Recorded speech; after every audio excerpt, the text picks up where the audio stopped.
울던 아이에게 과자 하나 건넸을 뿐인데요. 그날 이후 저는 동네에서 이상한 노인이 되어 있었습니다. 하지만 단 한 권의 공책이 제 억울함을 풀어줬죠. 안녕하세요.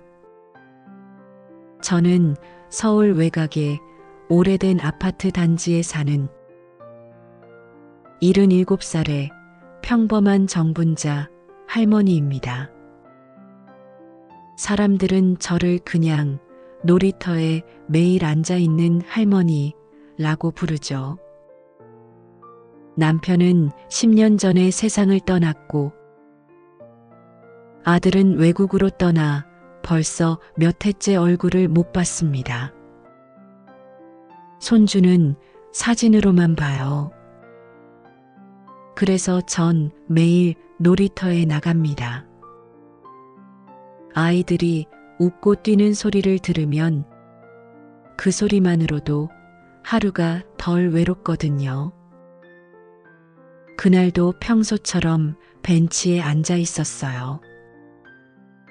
가을 햇살이 부드럽게 내리쬐고 노랗게 물든 은행잎이 바람에 흩날리고 있었죠. 아이들이 까르르 웃으며 뛰어다니는 소리를 들으면 제 마음도 덩달아 따뜻해졌어요.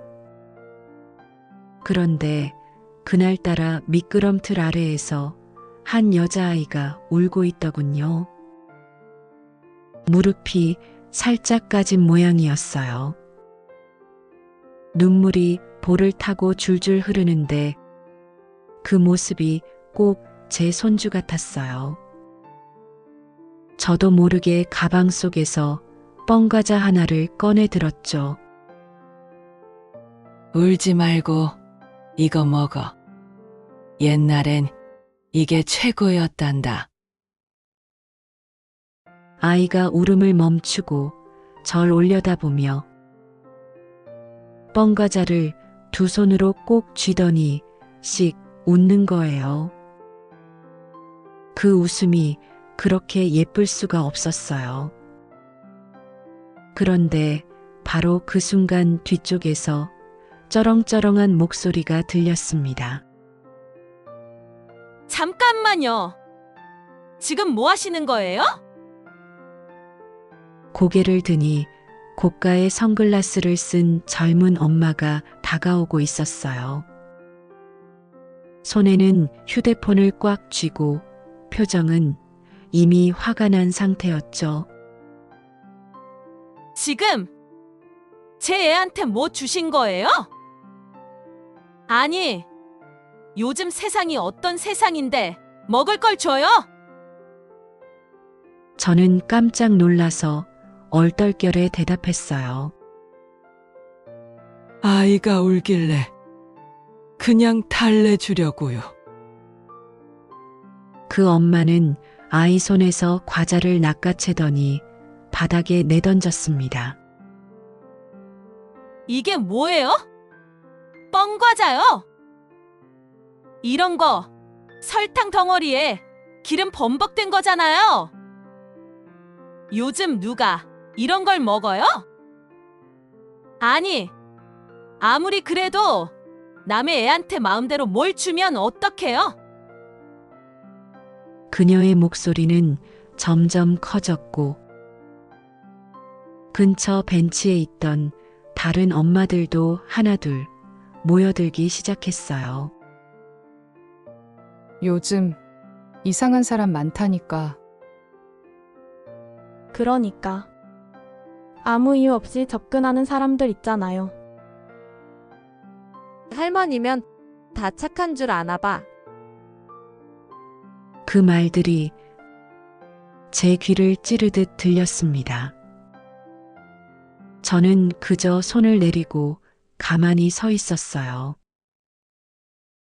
정말 죄송합니다.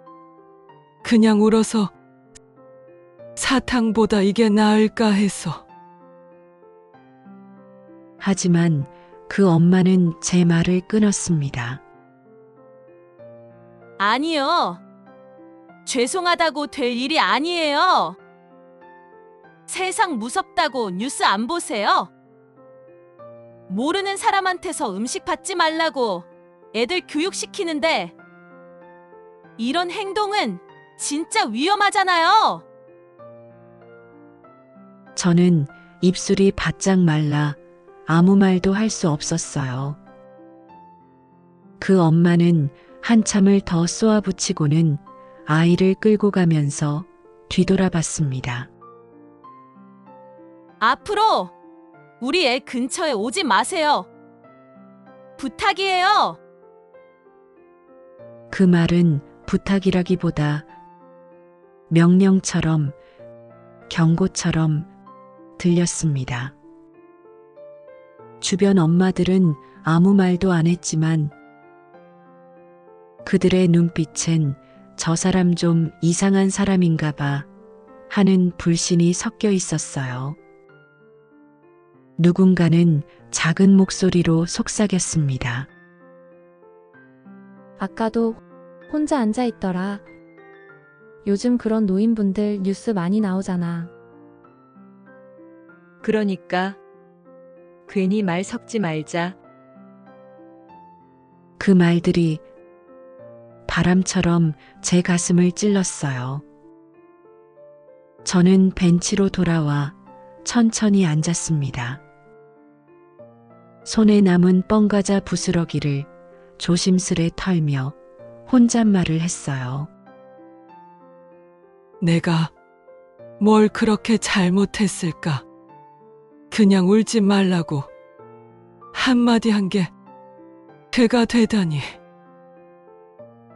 그날 이후로 놀이터의 공기는 완전히 달라졌습니다. 제가 벤치에 앉으면 엄마들이 슬쩍슬쩍 눈치를 보고 다른 자리로 옮겨 앉았어요. 아이 손을 잡고 이렇게 말하더군요. 저쪽 말고 이쪽에서 놀자. 저 할머니 근처 말고. 바람이 불어 은행잎이 무릎 위에 떨어졌는데 그 노란 잎보다 제 마음이 더 쓸쓸했어요. 매일 놀이터에 나가지만 이젠 아무도 제게 말을 걸지 않았어요. 그저 멀리서 지켜보는 시선들만 느껴졌죠. 저 할머니 또 왔네 하는 경계의 눈빛들. 벤치에 앉아 있는 시간이 점점 더 길어졌어요.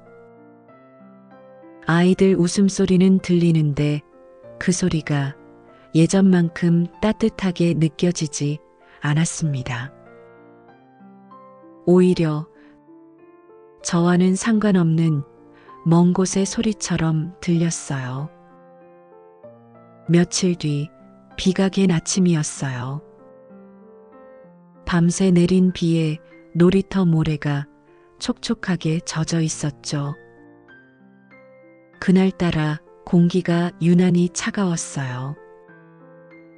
마치 제 마음을 미리 알아채기라도 한 것처럼요. 아이들은 장화를 신고 무릉덩이를 첨벙거리며 놀고 있었어요. 빗물이 튀어오르고 웃음소리가 여기저기서 들려왔죠. 그걸 바라보며 저는 잠시 미소 지었어요.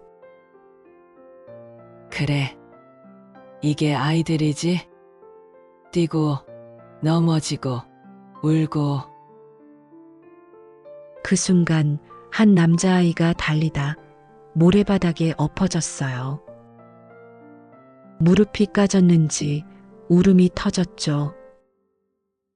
저는 반사적으로 일어났습니다. 괜찮니? 아야했지? 무릎 다쳤네. 할머니가 호해줄게.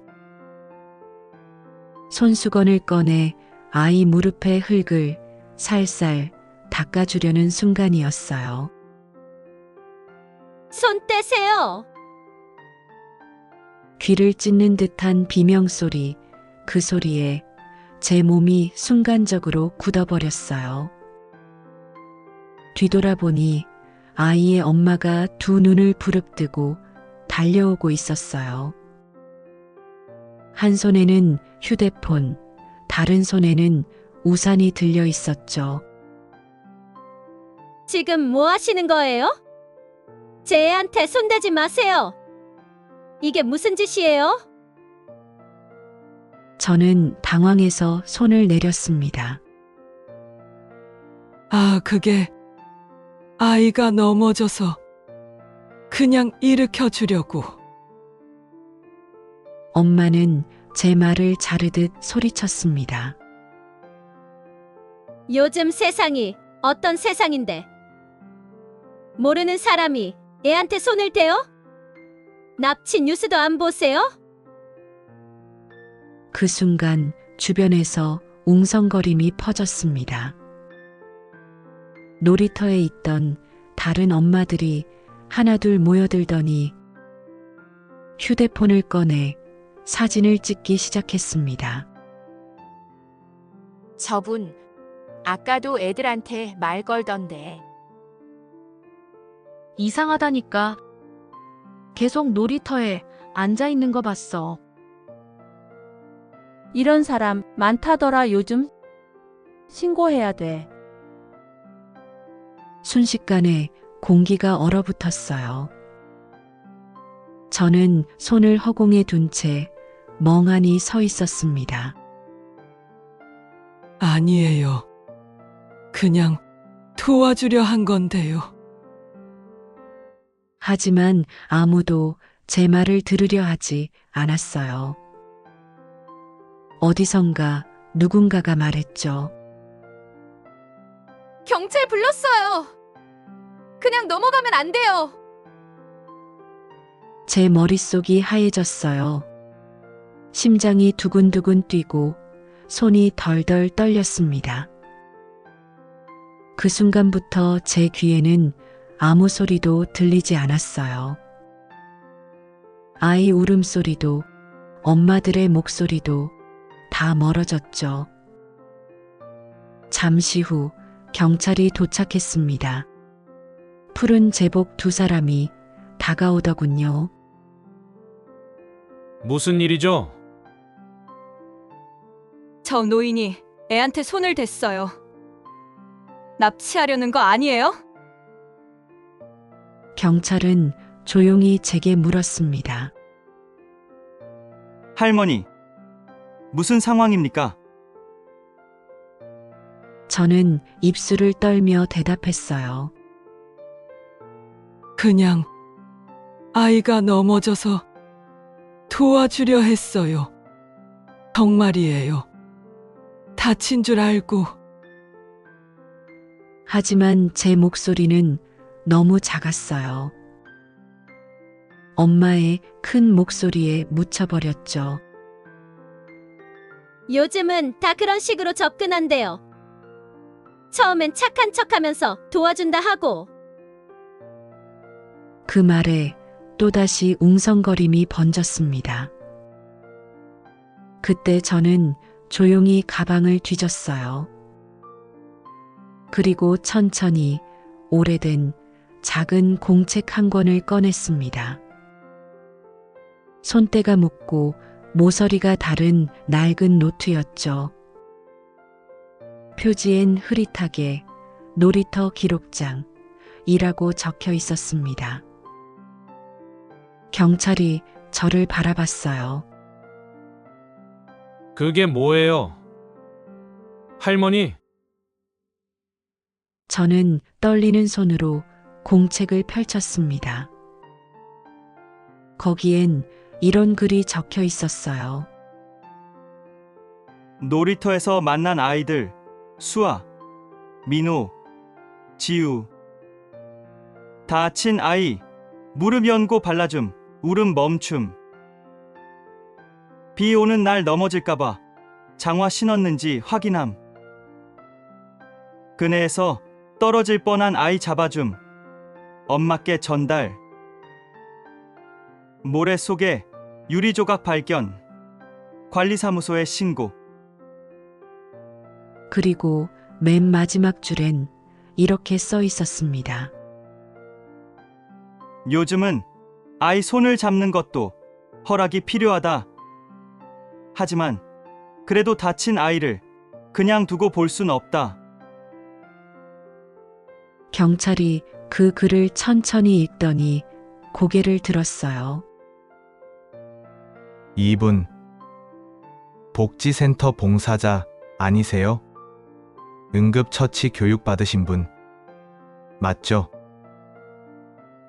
저는 조심스레 대답했어요. 네.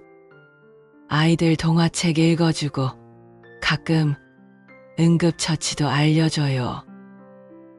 그냥 혹시 나중에 기억 안 날까봐 매일 기록해두는 거예요. 그때 주변의 웅성거림이 조용히 멎었습니다.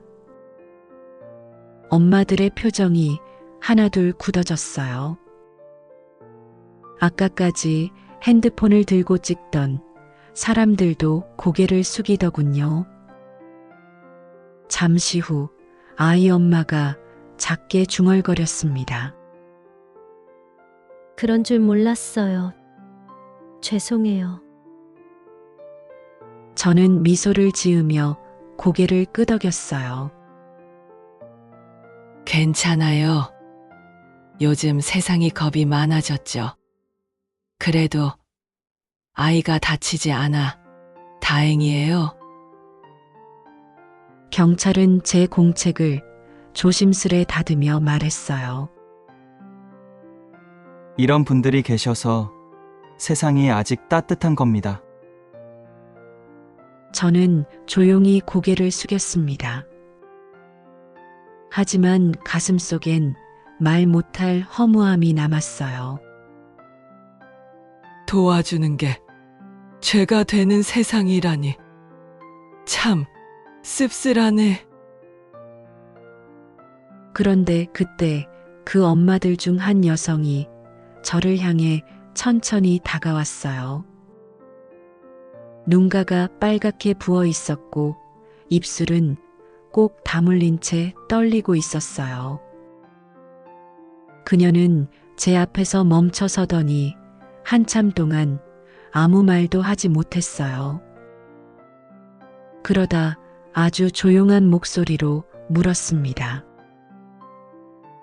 혹시 정분자 선생님 맞으세요? 순간 저는 얼어붙었습니다. 응.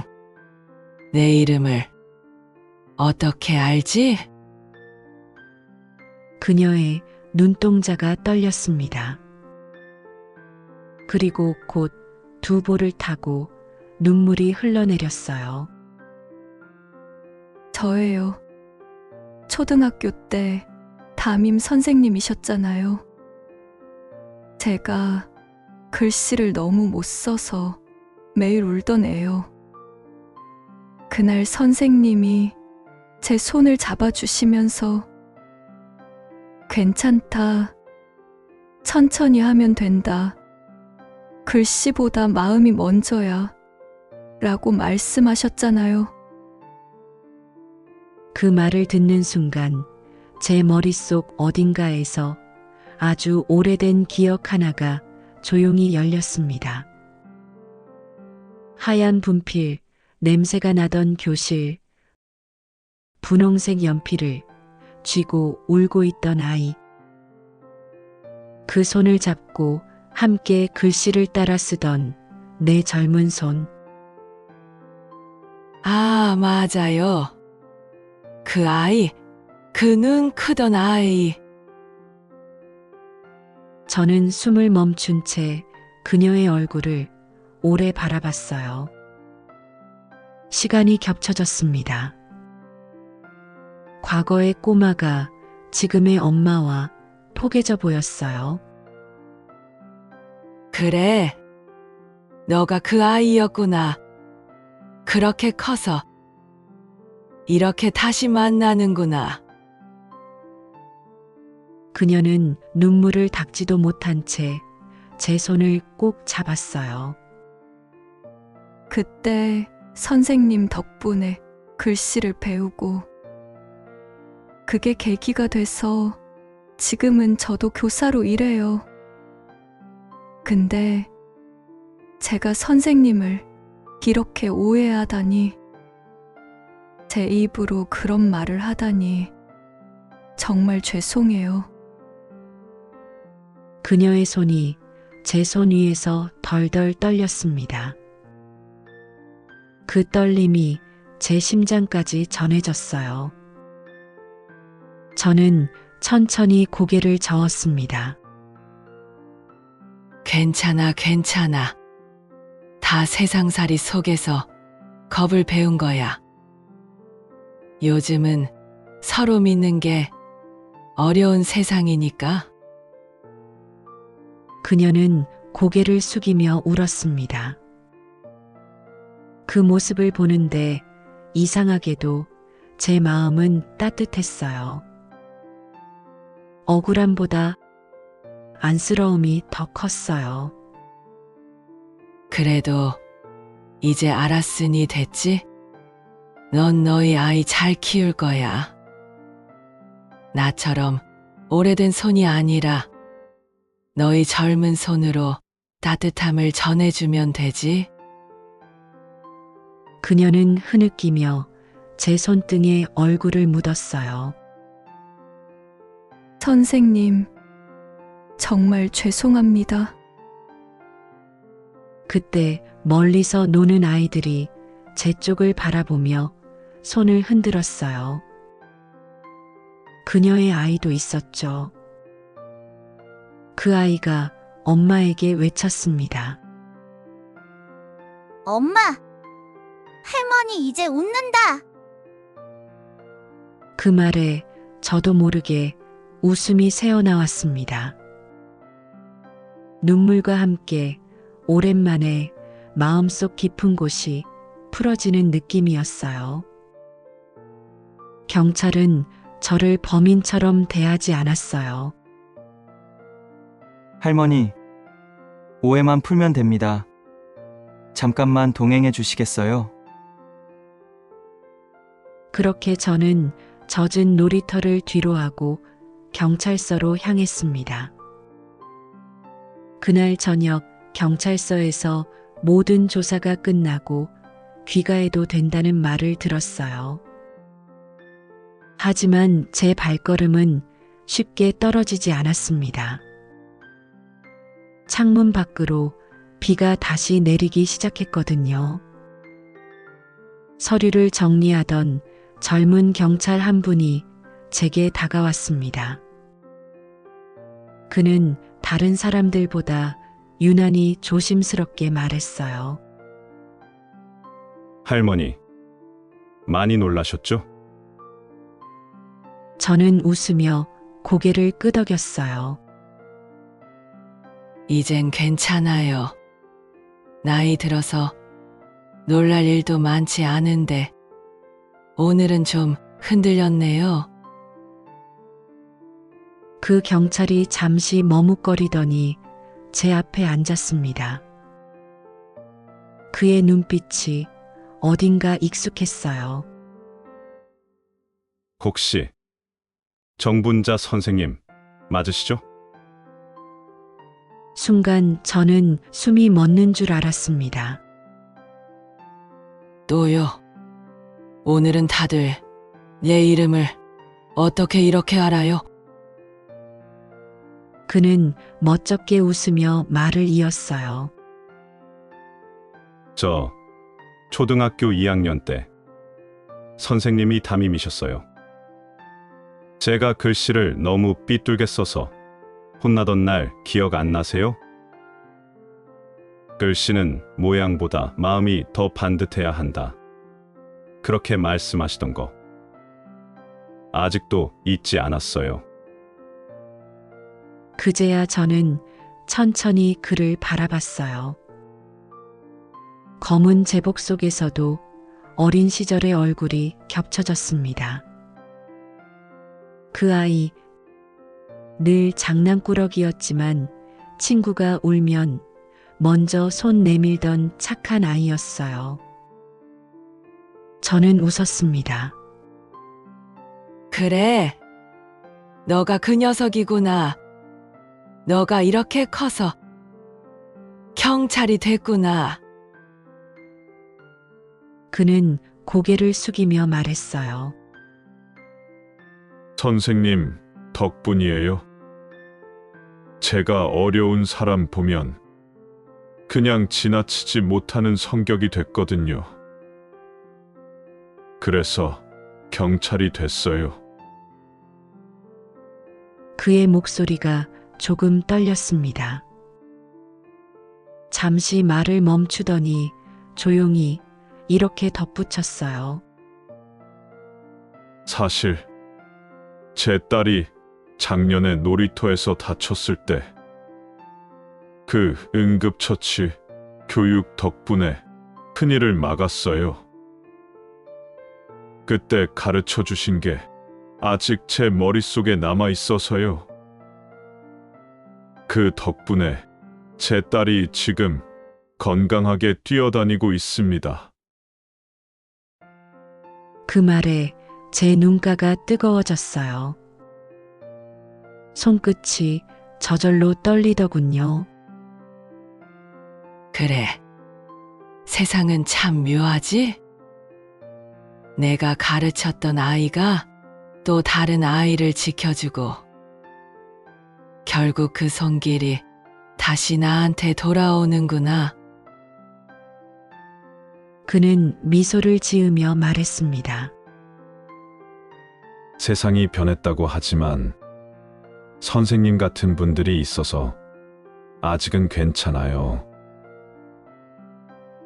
그 순간 제 마음 한켠이 천천히 풀렸습니다.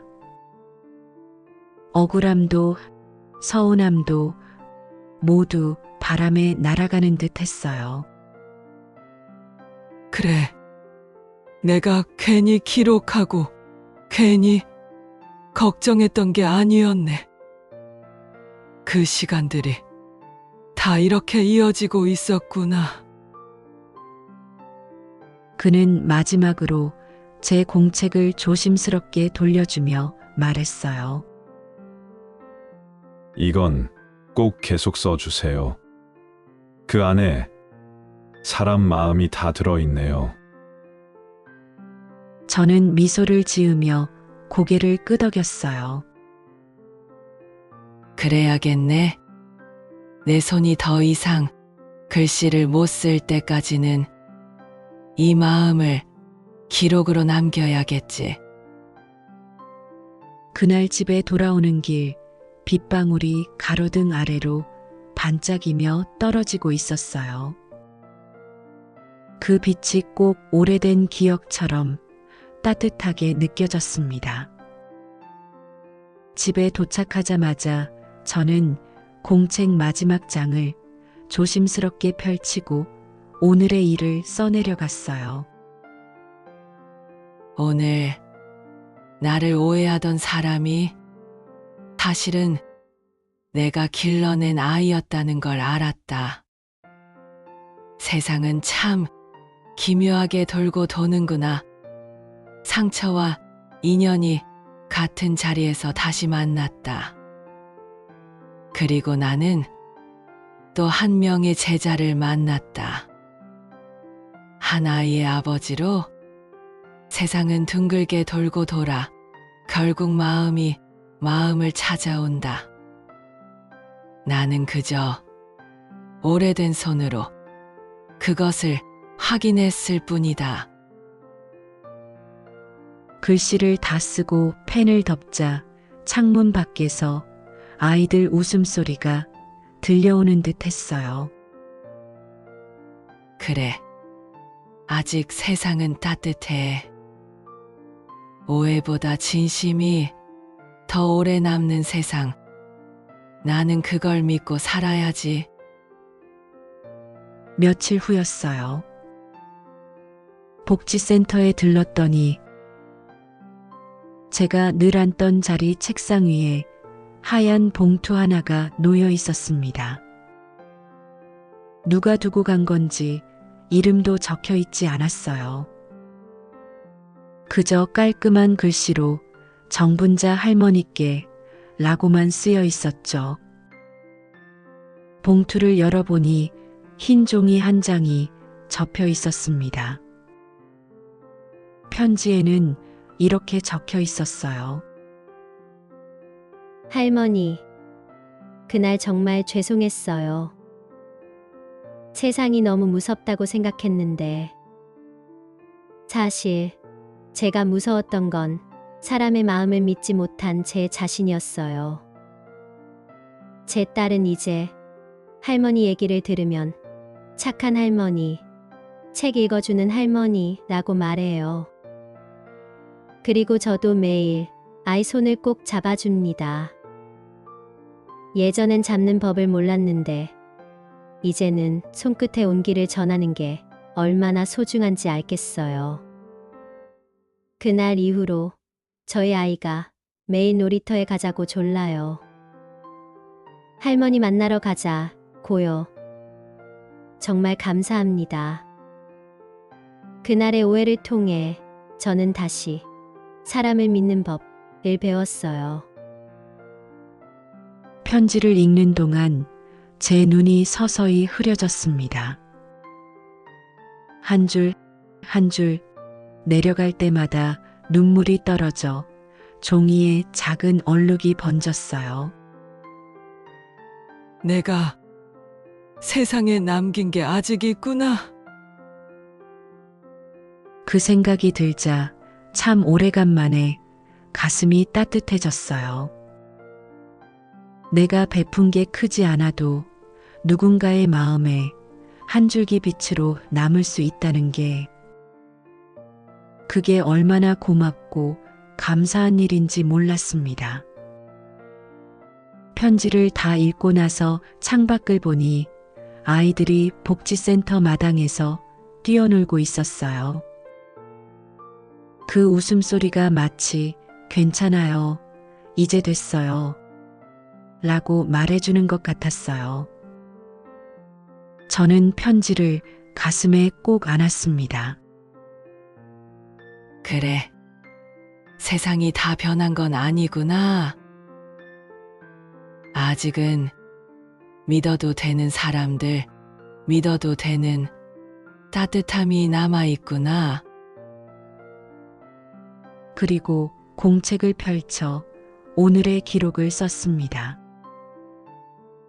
오늘 편지 한 장이 내 마음을 위로했다. 진심은 느리지만 반드시 돌아온다.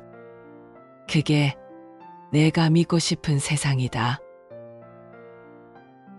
창문으로 들어오는 오후 햇살이 편지 위를 부드럽게 비추고 있었습니다. 그 빛이 꼭 오래전 제가 가르쳤던 아이들의 웃음 같았어요. 그로부터 한 달 뒤였어요. 겨울바람이 불기 시작했지만 놀이터에는 여전히 아이들 웃음소리가 가득했어요. 그날 놀이터 벤치에 앉으려는데 무언가 반짝이는 게 보이더군요. 그곳에는 작은 팻말 하나가 세워져 있었습니다. 손바닥만 한 크기였지만 글씨는 또렷했어요. 우리 동네 지킴이 정분자 할머니 감사합니다.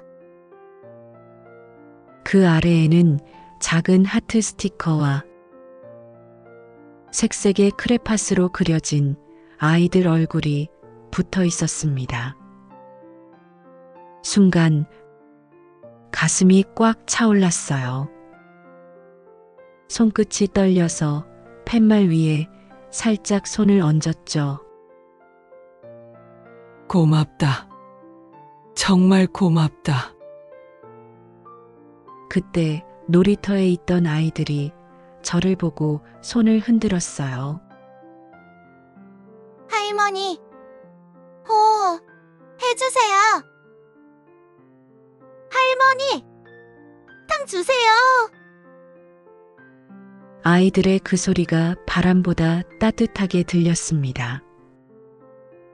이젠 엄마들도 웃으며 다가와요. 할머니, 오늘은 제가 커피 사드릴게요. 저희 애가 할머니 얘기만 하면 그렇게 좋아해요. 할머니, 다음 주에 동화책 읽어주실 수 있으세요? 아이들이 계속 물어봐요. 저는 그저 웃었습니다. 정말 오랜만에 가슴 깊숙이 미소가 번졌어요. 이제야 세상이 조금은 따뜻해졌네요. 그 말을 하며 하늘을 올려다보니 노을빛이 놀이터 전체를 감싸고 있었어요. 아이들 웃음이 섞인 그 공기가 참 포근했습니다. 손끝에 남은 잔열이 참 따뜻했어요. 그 순간 멀리서 아이들의 웃음소리가 다시 들려왔습니다. 할머니, 호 해주세요. 그 웃음이 바람을 타고 제 귀에 닿았어요. 그 소리가 참 따뜻했어요. 저는 조용히 미소 지었습니다. 그래, 호 하면 다 나아진다. 사람의 손길은 여전히 따뜻하단다. 그날 놀이터엔 은행잎보다 더 따뜻한 웃음이 흩날리고 있었어요. 그날 저녁 노을이 길게 늘어진 놀이터 벤치에 혼자 앉았어요. 바람이 천천히 지나가고 아이들 웃음이 멀리서 들려왔습니다. 가방에서 낡은 노트를 꺼내 마지막 페이지를 천천히 펼쳤습니다. 그동안의 기록들이 다 내 인생 같았어요. 주름진 손으로 쓴 내 마음의 흔적들, 펜을 들고 조용히 적었습니다.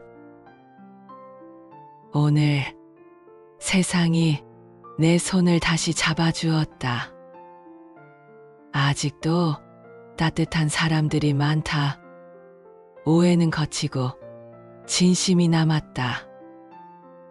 내가 믿던 세상은 아직 여기에 있다. 그리고 펜을 덮었어요. 글씨를 다 쓰고 펜을 덮으니 노을빛이 노트 위를 부드럽게 감싸더군요. 금빛 햇살이 종이 위에서 반짝이고 바람의 페이지가 살짝 들썩였어요. 그리고 노트를 가방에 넣으며 하늘을 올려다봤어요. 붉은 노을이 천천히 저물고 있었죠.